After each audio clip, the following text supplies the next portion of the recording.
To the Yoruba people of West Africa, the world we see is merely a marketplace we visit. But the spirit realm is the home we eventually return to.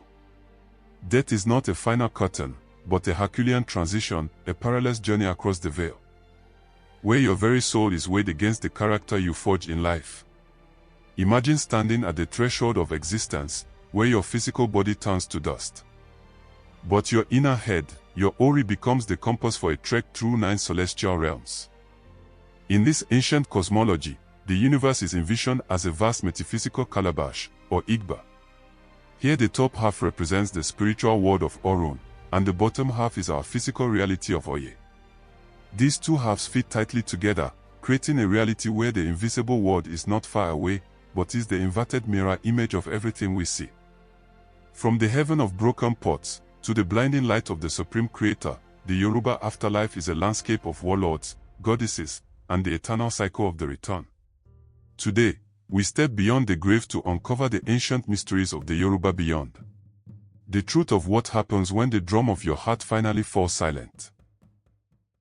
To understand how a person dies, one must first understand how they are built.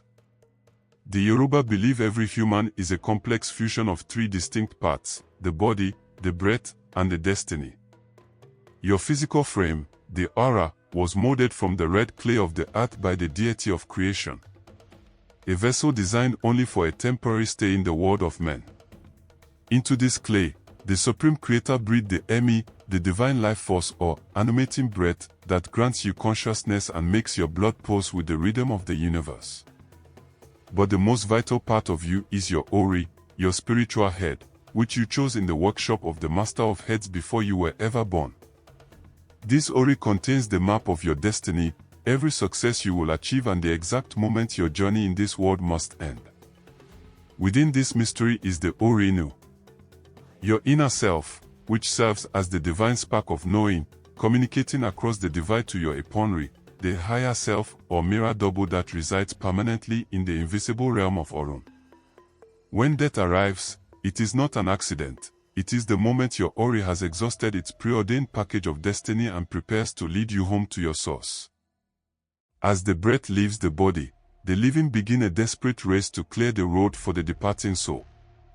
The transition to the spirit world is dangerous, for the shadows are inhabited by the Ajogun. They are 8 malevolent warlords of evil, who seek to snatch the soul before it can reach the gates. To protect the traveler, the family performs the Isinku, the sacred funeral rites that provide the spirit with the tools it needs for the trek. This begins with the Itufor, a public announcement of death characterized by lamentations that reach the ears of the spirits.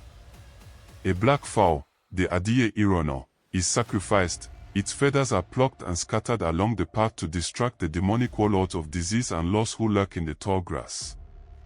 The body is washed thoroughly with herbal waters of purification and dressed in fine white garments, for the spirit world is a place of absolute purity, and an unclean soul will be cast back into the darkness.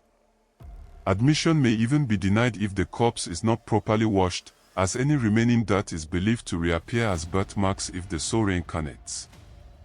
The deceased is buried with lanterns to light the way, sandals for the long walk, and food to sustain the Emi as it climbs the celestial mountains.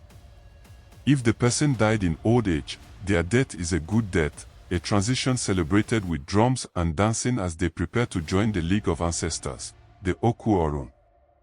But the young who die are considered sorrowful, their destinies unfulfilled, often forced to wander the earth as ghosts until their original allotted time is truly up.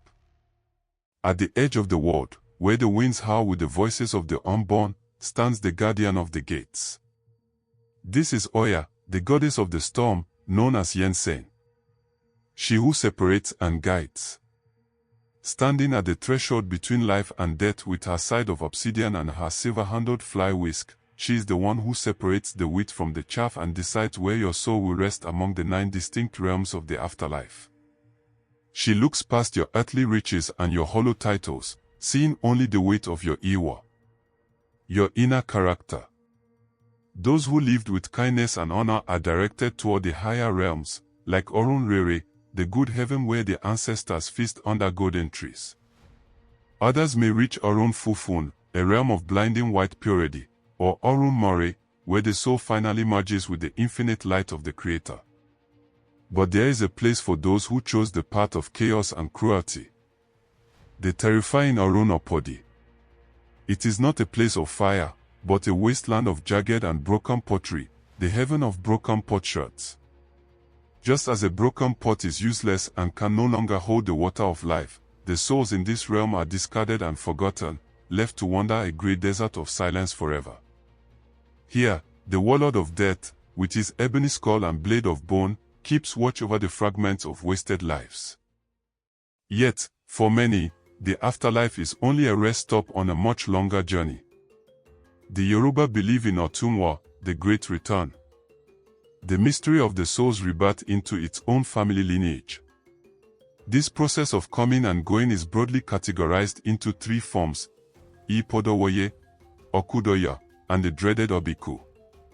A grandfather, longing to see his children prosper, may choose Ipodowoye, reincarnating as a newborn grandson to bring his wisdom back to the earth. This is why a child born after the death of a parent is named Babatunde or Yetunde. Father or mother has returned. But some returns are born of malice, like the Obiku, the spirit children who enter the world only to die and return again, trapped in a cycle of grief. To stop this cycle, parents often mark the bodies of these children, and the reappearance of these marks on a subsequent child is seen as proof of the spirit's return. And then there are the Okudoyo, the spirits who died before their time and now they live secret lives in distant cities, finishing the mission their Ori once started. These spirits walk among us, drinking our water and eating our food, but leaving no shadow on the ground to mark their presence. The Yoruba afterlife is a reminder that our lives are part of a massive, rotating God, a cycle of coming and going that never truly ends. We are but travelers in the marketplace, and the character we build today is the house we will live in when we finally return home.